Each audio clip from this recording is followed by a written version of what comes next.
भी जरूरतमंद का पैसा क्या किसी का भी पैसा अपनी मुसीबत में अपनी ज़रूरतों पर यदि किसी ने हमारा सहयोग दिया है और उस पैसे को वापस नहीं लौटाना, समझ लेना वो एक भव तक नहीं 10-10 भवों तक भिखारी बनेगा और भीख भी नहीं मिलेगी। क्योंकि दूसरे व्यक्ति ने तुम्हें पैसा दिया है, किसी ज़रूरत में दिया होगा, किसी आवश्यकता के लिए दिया होगा, किसी ने सहयोग किया होगा, वैसा फोकट में तो दिया नहीं। आपको किसी ने पैसा दिया, आपने सहयोग के लिए लिया या आपने किसी कारण से दिया और उस पैसे को नहीं लौटा पाना, समझ लेना बहुत बड़ा पाप। बहुत मैं तो कहता हूँ कि यदि कर्जा किसी का लिया है ज़रूरतमंद का, तो अपनी मकान बैठकर जायदाद बैठकर स्वयं बिकना पड़े तो बिक जाओ, लेकिन किसी का कर्जा लेकर मत बिको, किसी की संपत्ति हड़प के मत बिको। हमारे आचार्य महाराज ने इसके ऊपर एक काव्य लिखा है, भद्रोदय काव्य, समुद्र दत्त चरित्र, जिसके दुष्परिणाम बहुत दुष्परिणाम होते। कैसे होते हैं? कई लोग कहते महाराज जी हमारी गरीबी की कोई सीमा होती, हमें कितना मेहनत करते, कुछ भी करते, लेकिन फिर भी खाने के कुछ नहीं बंधु मानवा, पूर्व भाव में किसी ने और कोई मेरी सहायता ही नहीं कर रहा। कई लोग आ गए तो महाराज जी जैन समाज से कहो कि ये सब दुनिया भर के मंदिर बनवा रहे हैं, दुनिया भर के घूमने जा रहे हैं, सब में पैसा खर्च करते हैं और हम मर रहे हैं, हम मर रहे हैं, हमें कुछ नहीं दे रहे।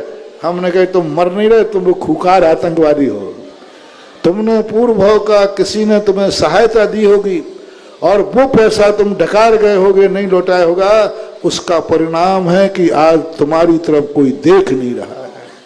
जितने गरीब लोग होते हैं, जितने गिड़गिड़ाते हैं, इनकी दुर्दशा यही है। इनका पूर्व भाव उठा के देखो, इन्होंने को खूब सहायता दी इनके लोगों ने, लेकिन वो सहायता ली और देने का नाम नहीं। उसका दुष्परिणाम है कि आज लोगों के पास घूमने को पैसा है, मंदिर बनाने को पैसा है, दुनिया में खर्च करने को पैसा है, लेकिन उस गरीब को दान, गरीब की सहायता करने को पैसा नहीं है। क्यों नहीं हो रही? क्यों नहीं करे? क्या इंसान नहीं है? तुम्हारा पाप कर्म उसको तुम्हारी सहायता नहीं करने दे रहा है।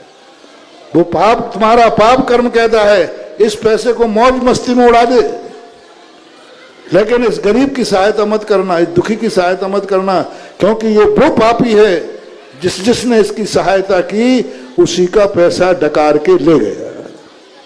इसलिए मैं करुणा करके, दया करके कह रहा हूं, कभी भी कोई तुम्हें पैसा सहायता को देवे, जैसे बने और उसमें अच्छे लोगों का, त्यागी वृत्तियों का, सज्जन लोगों का, रिश्तेदारों का, अपने लोगों का, जिन्होंने बड़ी दया करके तुम्हारी सहायता की हो, ऐसे लोगों का पैसा बिकना भी पड़े तो बिक जाओ, दास बनना पड़े तो दास बन जाओ, सारी जायदाद बेचना पड़े तो रोड पे आ जाओ, लेकिन जिन्होंने सहयोग दिया है उनकी संपत्ति लौटाना ही चाहिए, अन्यथा तुम्हारी दुर्दशा को कोई आंसू पोंछने वाला भी नहीं मिलेगा।